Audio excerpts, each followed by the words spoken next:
ঈদ উল আজহা মুসলিম সম্প্রদায়ের অন্যতম বৃহত্তম ধর্মীয় উৎসব। আসুন এই উৎসব চলাকালীন স্বাস্থ্যবিধি মেনে ও পরিষ্কার পরিচ্ছন্নতা বজায় রেখে আমরা এই উৎসবকে মহান আল্লাহর সন্তুষ্টি অর্জনের জন্য উৎসর্গ করি। পশুর জন্য কেনা খড়কুটা যেখানে সেখানে ফেলে রাখবেন না। উন্মুক্ত ডাস্টবিন বা নর্দমায় ময়লা ফেলবেন না। কোরবানি পশুকে যেখানে রাখবেন সেখানে নিয়মিত ব্লিচিং পাউডার দিয়ে জায়গাটিকে রোগ ও জীবাণুমুক্ত করুন। পশু জবাইয়ের পরে রক্ত ও ময়লা পানি যেন রাস্তায় ছড়িয়ে না পড়ে সেদিকে খেয়াল রাখুন। বাড়ির আশেপাশের নর্দমায় পশুর রক্ত ও বজ্র ফেলবেন না।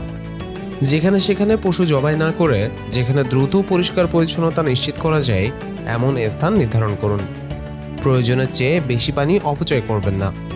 নিজের সচেতনতার সাথে বজ্র অপসারণ করুন ও প্রতিবেশীদের সে ব্যাপারে সচেতন করে তুলুন। যে পোশাক পরে পশু জবাই করবেন তা ভালো করে ধুয়ে জীবাণুমুক্ত করুন। ঈদ সবার জন্য বয়ে আনুক অনাবিল আনন্দ। জনস্বার্থে হ্যামকো গ্রুপ।